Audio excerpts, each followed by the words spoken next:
ভাইজান, আমি আজকে বলবো এক বৃদ্ধ মায়ের করুণ কাহিনী। এবার শুনে যান বৃদ্ধ মায়ের করুণ কাহিনী। তার আগে আপনাকে বলতে চাই, আপনাকে বলতে চাই ভাইজান, কারাগো মারে কষ্ট দিয়ে আজকে দূরে সরে আছেন রে ভাইজান। ভাইজান, বিবি বাচ্চাকে পে কারাগো মাকে কষ্ট দিয়েছেন। মা তো মাই হয়, এবার রাসূল আল্লাহর পেগম্বর রাহমাতুল্লিল আলামিন বলেন, নবীজি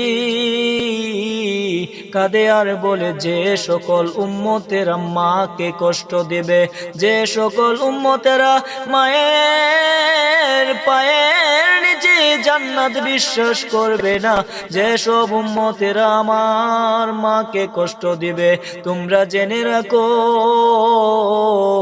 দুনিয়াতে তো তোমরা জান্নাত পাবেই না, আখিরাতেও হয়তো বা তোমরা জান্নাত পাবে না।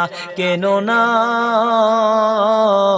আল্লাহ পাক রব্বুল আলামিন বলেন, মায়ের পায়ের নিচেই সন্তানের বেহেশত। আমার রাসূল বলেন, মায়ের পায়ের নিচেই সন্তানের বেহেশত। কারাগো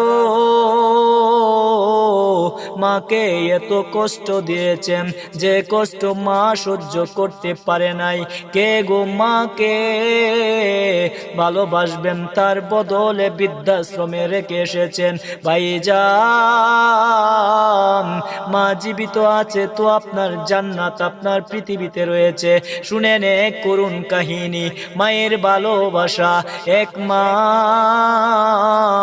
তার সন্তান যখন প্রবাসে চলে যায়, সন্তান যাওয়ার আগে মাকে একটি পাতলা চাদর কিনে দিয়ে গেল ওই সন্তান। তারপর প্রবাসে চলে গেল।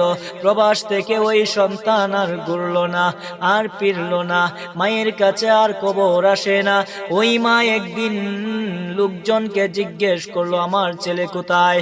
ওরা বলতে শুরু করলো, তোমার ছেলে বোধ হয় আর বেঁচে নাই। ওই মা কান্না করে।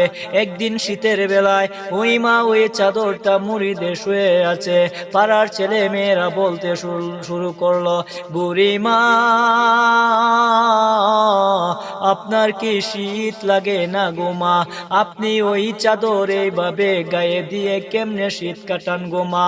এবার মা কান্না করে দিল সন্তানের ভালোবাসাতে। এবার বলতে শুরু করলো, আমার ছেলে প্রবাস যাওয়ার আগে